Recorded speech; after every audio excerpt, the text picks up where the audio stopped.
এই বসন্তে আমাদের এবারের গন্তব্য হতে চলেছে পলাশেরাঙা লালমাটির দেশ পুরুলিয়ায়। কারণ এই বসন্তে পুরুলিয়ায় গেলেই দেখতে পাবে লাল শিমুল পলাশে ঢাকা জঙ্গল, পাহাড়, ঝর্ণা, লালমাটির পথ, জলভর্তি ড্যাম, আরও কত কী। তবে ভাবছো কিভাবে যাবে পুরুলিয়ায়, কোথায় থাকবে, কেমন খরচ পড়বে, তার সমস্ত ইনফরমেশন নিয়েই থাকছে আজকের video.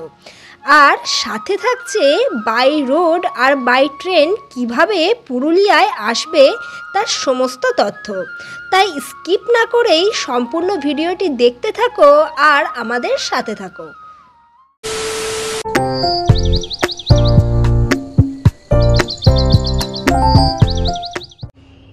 Hello guys, welcome to our channel age with travel. তো আরও একটা নতুন ব্লগে সবাইকে স্বাগত। আর আমি সায়নী আরও একটা নতুন জায়গার খোঁজ দিতে কিন্তু আমি চলে এসেছি।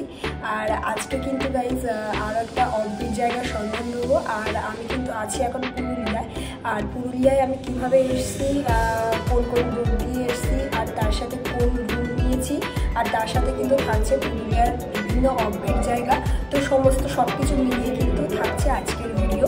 আর অবশ্যই কিন্তু চ্যানেলটা যারা যারা এখনো সাবস্ক্রাইব করেনি সাবস্ক্রাইব করে দেবে, আর পাশে করতে ভুলো না। আর ভিডিওটি ভালো লাগলে অবশ্যই কিন্তু লাইক, কমেন্ট, শেয়ার করে দিতেই হবে। তো আজকে তোমাদের সাথে এই ভিডিওটা তো শেয়ার করবোই, তার সাথে একটা কথা বলে রাখি যে আমি এই বসন্তে পুরুলিয়ায় কেন এসেছি। তো বসন্তকালে পুরুলিয়ায় এসেছি শুধুমাত্র একটা জিনিস দেখার জন্য, তো সেটা হলো পলাশ ফুল। তো পলাশ ফুল তো দেখবো, তার সাথে পুরুলিয়ার সমস্ত সাইট সিন ঘুরবো আর তোমাদের সাথে শেয়ার করবো। তো অবশ্যই তোমরা ভিডিওটা দেখতে থাকো আর আমার সাথে থাকো। এবারে আমরা পুরুলিয়া ভ্রমণে বেরিয়েছিলাম নিজেদের বাইক নিয়ে। তাই সবার আগে বাই রোডে কিভাবে পুরুলিয়া যাবে সেটাই আগে দেখে নাও।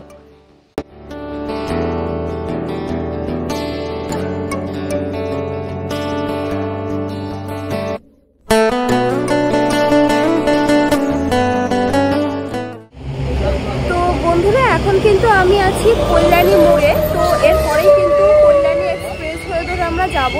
আর আগের ভিডিওতে তোমরা নিশ্চয়ই দেখেছো আমি শান্তিনিকেতন ট্যুর করেছি, আর এই রোড দিয়েই কিন্তু গিয়েছি। আর পুরুলিয়াও যাচ্ছে ঠিক এই রোড দিয়েই আমরা যাচ্ছি। তো এখান থেকে মোটামুটি 300 কিমির মতো আছে পুরুলিয়া। আর রাস্তায় যেতে যেতে তোমাদের সাথে তো কথা বলবোই, আর তার সাথে কিন্তু থাকছে ভিডিওতে সমস্ত ডিটেলস। তো তোমরা ভিডিওটা দেখতে থাকো। আর এখন একটু দাঁড়িয়ে নিয়েছি কারণ অনেকটা জানোই তোমরা বসিরহাট থেকে আমি এসেছি। তো বসিরহাট থেকে এই পর্যন্ত এসেছি, বেশ অনেকটা রাস্তা চলে এসেছি। আর এবারে আবার রওনা দেবো। তোমরা দেখতে থাকো পুরো ভিডিওটা সাথে।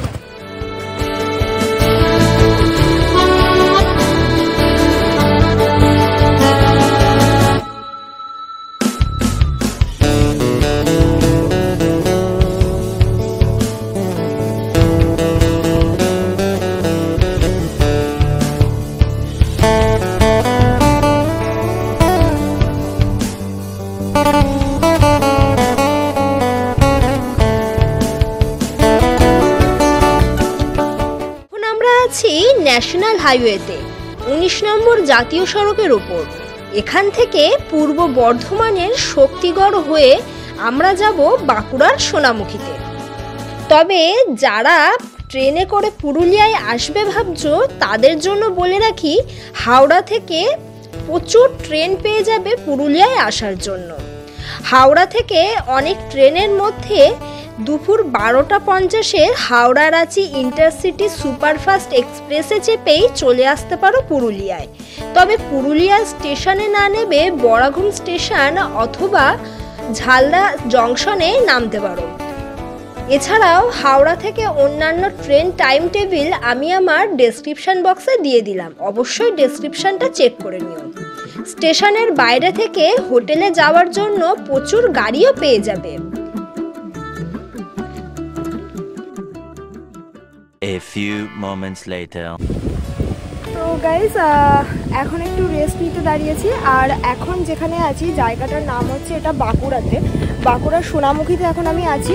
আর অলরেডি কিন্তু আমরা কল্যাণী হাইওয়ে ধরে ন্যাশনাল হাইওয়ে ধরে আমরা কিন্তু শক্তিগড় পেরিয়ে তারপরে পূর্ব বর্ধমান রেখে তারপরে বাঁকুড়াতে এসেছি। আর বাঁকুড়াতে এখন আমি আছি সোনামুখীতে। আর এখান থেকে পুরুলিয়ার ডিস্টেন্স কিন্তু মোটামুটি দেখলাম গুগল ম্যাপে যেটা দেখাচ্ছে 2 ঘন্টা মতো আমাদের এখান থেকে যেতে লাগবে। তো অলরেডি এখান থেকে একটু বিশ্রাম নেওয়া হয়ে গেছে, আর আবার আমরা এখান থেকে রাস্তা ধরে আবার রওনা দেবো। তো এখন বাজে মোটামুটি 11:30। তো আমাদের পৌঁছাতে মোটামুটি মনে হচ্ছে আর 3টে বেজে যাবে। তো দেখা যাক, আর পুরো জার্নিটাই তোমরা আমার সাথে থাকো আর ভিডিওটা দেখতে থাকো।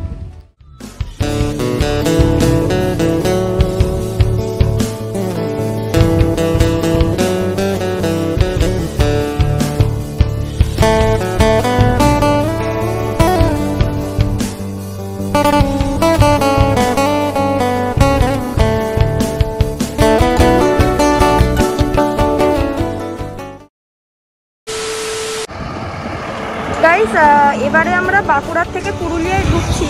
আর এখানে দেখো তোমরা, এখানে কিন্তু লেখাই আছে, প্রত্যেকটা জায়গা এখানে লেখা আছে।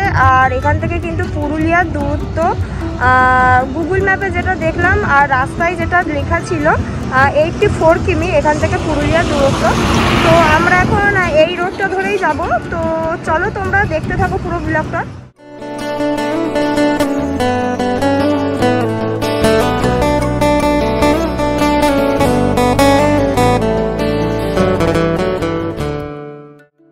পুরুলিয়ায় ঢোকা মাত্রই চারিদিকের সৌন্দর্য দেখে সত্যি মুগ্ধ হয়েছিলাম। রাস্তার দুধারে জঙ্গলগুলো পলাশ শিমুলে লাল হয়ে আছে। যত দূরেই চোখ যাচ্ছে ততই শুধু লালে লাল। কথায় বলে বসন্তে নাকি পুরুলিয়ার জঙ্গলে পলাশের আগুন লাগে, তবে বাস্তবে যে সেটা সত্যিই দেখতে পাবো তা ভাবিনি। এই পুরুলিয়ায় বছরে 2বার টুরিস্টের প্রচুর ভিড় হয়, এক শরতে আর এই বসন্তে। এই বসন্তে পুরুলিয়ায় আসার একটাই কারণ, শুধু পলাশ দেখার জন্য।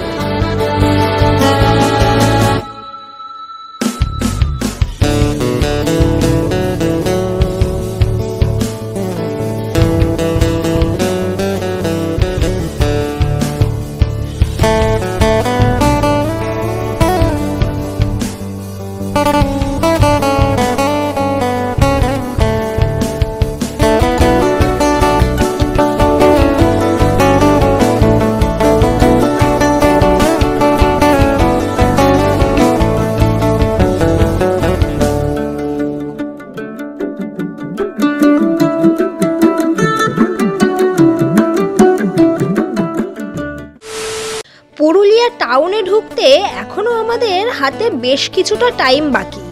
তবে এখন বাজে ঘড়িতে প্রায় 3টে। দুপুর গড়িয়ে বিকেল হতে চলেছে। তাই রাস্তার ধারে একটা ধাবা দেখেই আমরা দাঁড়িয়ে পড়েছিলাম দুপুরের লাঞ্চ করবার জন্য। এখানে ভাত না পেলেও গরম গরম রুটি আর চানা পনির দিয়েই আজকের লাঞ্চটা সারলাম। খাওয়া দাওয়া সেরে এবারে আমরা রওনা দিয়েছিলাম পুরুলিয়া টাউনের দিকে। তবে আমরা পুরুলিয়ায় গেলেও পুরুলিয়া টাউনে হোটেল না নিয়ে হোটেল নেব ঝালদা টাউনে। পুরুলিয়া থেকে এই ঝালদা টাউনের দূরত্ব 50 কিমি। এই ঝালদা টাউনে হোটেল নেওয়ার কারণ হলো ওখানে কম দামে ভালো হোটেল যেমন অভাব নেই, তেমনি অযোধ্যা পাহাড়ের কাছে হওয়ায় আমাদের সাইট সিন করতেও বেশ সুবিধা হবে। তবে অযোধ্যা পাহাড়ের ওপরেও কিছু হোটেল আছে, কিন্তু সেই সব হোটেলে থাকা খাওয়া দাওয়া ভাড়া বাজেট ফ্রেন্ডলি নয়। তাই আমরা ঝালদা টাউনেই হোটেল নিয়েছিলাম। তবে বলে রাখা ভালো, সিজন অনুযায়ী পুরুলিয়ার সমস্ত হোটেলের ভাড়াই কম বেশি হয়ে থাকে। A few moments later. Guys, এটা হলো ঝালদা মার্কেট, ঠিক আছে? এখান থেকে সোজা যেটা দেখতে পাচ্ছ তোমরা দুপাশে দোকান, এটা কিন্তু ঝালদা মার্কেট। আর আমরা কিন্তু ঝালদায় আছি। আর আমাদের রুম নেওয়া হয়েছে এই হোটেলে, দেখতে পাচ্ছ।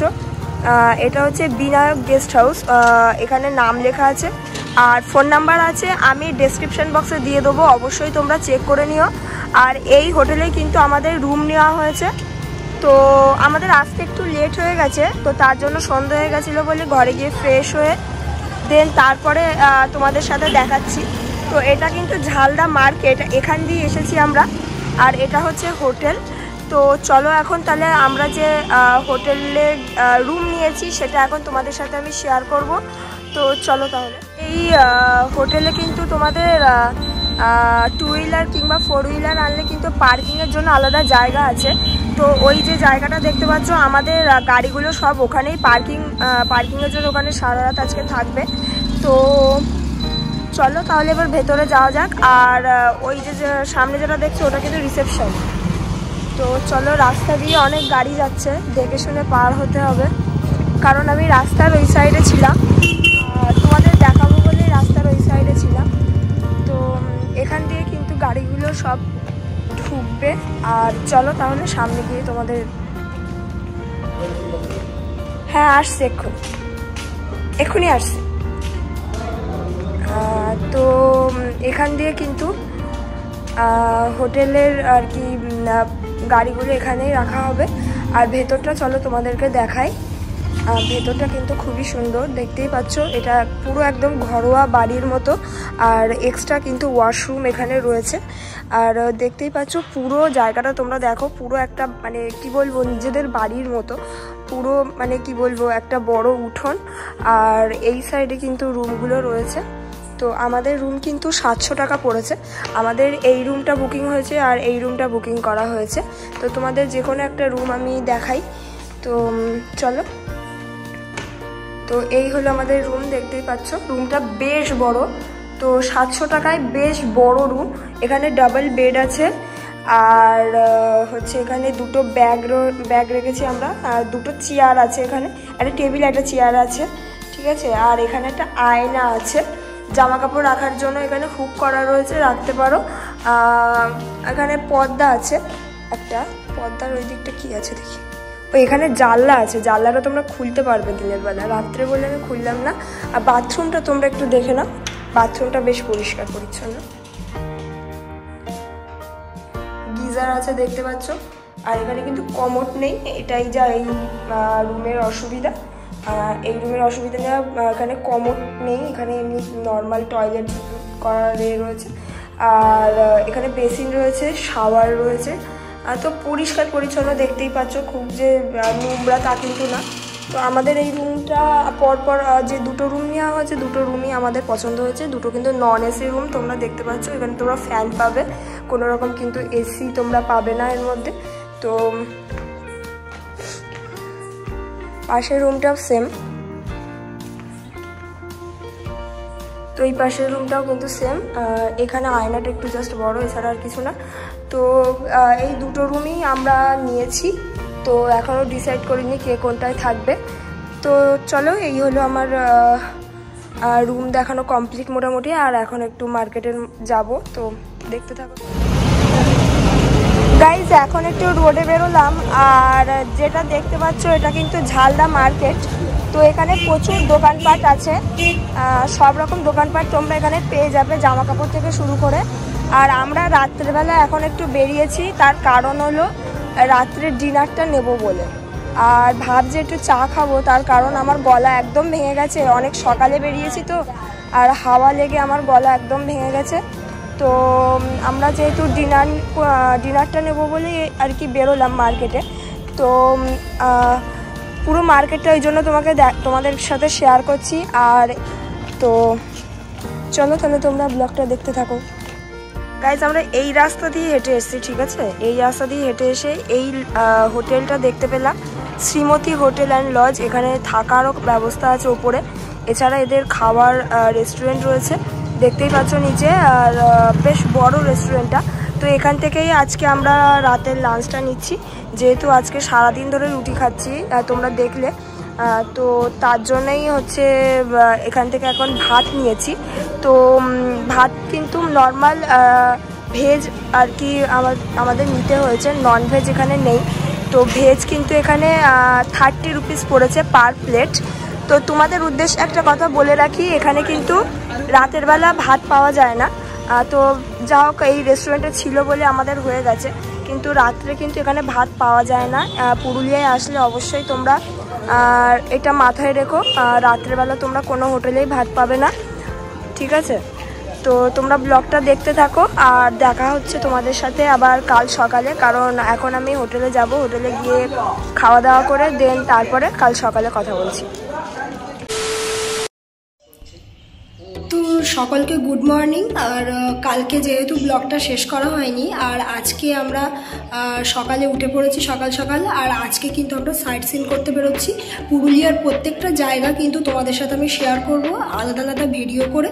এছাড়াও কিন্তু তোমরা অবশ্যই কিন্তু পুরুলিয়ার এই ব্লগটা দেখো, কারণ এই ব্লগে কিন্তু আমি পুরুলিয়ায় কিভাবে আসবে, তার সাথে কোথায় কোথায় থাকবে, সমস্ত ডিটেলসটা আমি এখানে বলে দিয়েছি। তো গাইজ আজকের মতো তাহলে ব্লগটা এখানে শেষ করে দিচ্ছি, দেখা হবে আবার নেক্সট ব্লগে। চলো তাহলে আজকের মতো টাটা।